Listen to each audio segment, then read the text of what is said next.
ऐसी दीवानगी से मैं चाहूं तुझे जैसे पहली दफा कोई पागल जाना मेरे सवालों का मंजर तू, हाँ मैं सूखा सा सारा समंदर तू, हाँ गुलाबी सी सुर्खी।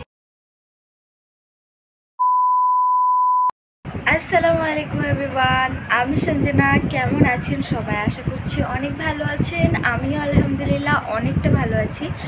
এখন হচ্ছে বাজে সকাল 7:30।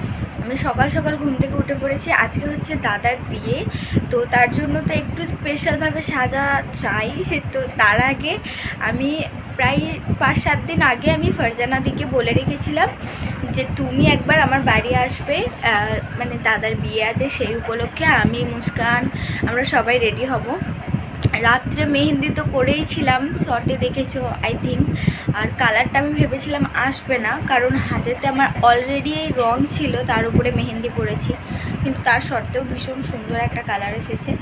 আমি উঠে গোসল করে পুরোপুরি ফ্রেশ হয়ে রেডি হয়ে বসে আছি, শুধু অপেক্ষা ফারজানা দিয়ে আসবে আর আমি রেডি হতে বসবো। তো চলো আগে দি ভাই আসুক, দেন তোমাদের সাথে শেয়ার করবো। আমি বলেছিলাম যে আপু আসুক, তারপরে তোমাদেরকে শেয়ার করব। কেমন আছো? ভালো আছি। প্রথমেই সবাইকে বলে দিই, আমার ফোনের একটু সমস্যা থাকার কারণে সবার কাছে ক্লিপগুলো নিয়ে অ্যাড করে করে ভিডিওটা বানিয়েছি, তাই এখানে অনেক ক্লিপ মিস আছে। এখন বাজে 10টা, এখনো অবধি আমার হয়নি। কেন হয়নি সেটা বলো? হয়নি কারণ মুস্কানকে রেডি করলো, তারপরে আবার ওর চুলটা করতে বেশি লেট হয়ে গেল। তার আগে কি সেটা বলো? তার আগে গল্প করেছি সেই স্পেশাল পারসন এই যে আমাদের সঞ্জনা।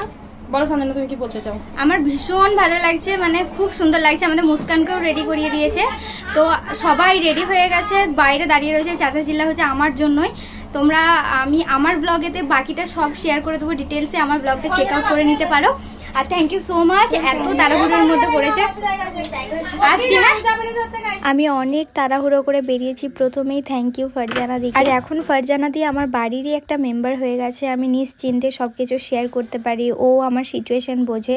অনেক তাড়াহুড়ো করে আমাকে মুস্কানকে রেডি করেছে, প্রচুর তাড়াহুড়ো করে। এখানে যতগুলো ভিডিও দেখছো তার মধ্যে 6টা-7টা ফোন থেকে আলাদা আলাদা ক্যামেরা থেকে নেওয়া, তো সব ভিডিওতে সমান আমাকে দেখাই। আমরা প্রথমে বরযাত্রী এসে খাওয়া দাওয়া কমপ্লিট করলাম, আর ভাইয়ের বিয়েটা হচ্ছে অনেকটা দূর, পুরো বাঁকুড়া। সত্যি কথা বলতে তোমাদের ওখানে মানে বাঁকুড়াতে বরযাত্রী গিয়েছিলাম, ওখানে এত মানুষ ভালোবাসা দিয়েছে, এত মানুষ যে আমাকে পছন্দ করে, এটা আমি জানতাম না না গেলে। খাওয়া দাওয়া কমপ্লিট করে আমি, দাদা আর আমার দাদার মিষ্টি মনাকে নিয়ে আমরা সবাই মিলে খেলা করছিলাম। এটা হচ্ছে আমার দাদা আর এটা হচ্ছে মাহিনের পাপা। আর এখানে তোমরা যতগুলো ভিডিও দেখছো বা ছবি দেখেছো ইনস্টাতে, বেশিরভাগটাই দাদার আইফোনে তোলা। এটা হচ্ছে আমার বড় দিদি হয় সম্পর্কে, আমি আর দি ভাই সারাদিন একসাথেই ছিলাম।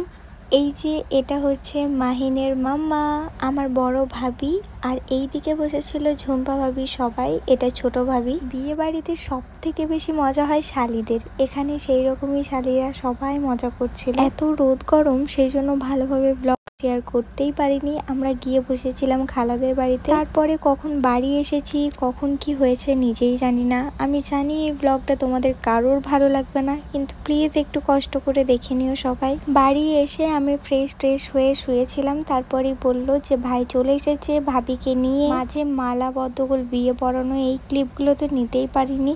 তারপর বাড়িতে এসে সব বোনরা মিলে দরজা আটকেছিল যে ভাইয়ের কাছে আবদার। দাদার বিয়ে তো এখানেই কমপ্লিট হলো, কাল রিসেপশন। জানি না ভিডিও শেয়ার করতে পারবো কিনা, তবে এই ব্লগটাই এই পর্যন্তই থাক। আল্লাহ হাফিজ।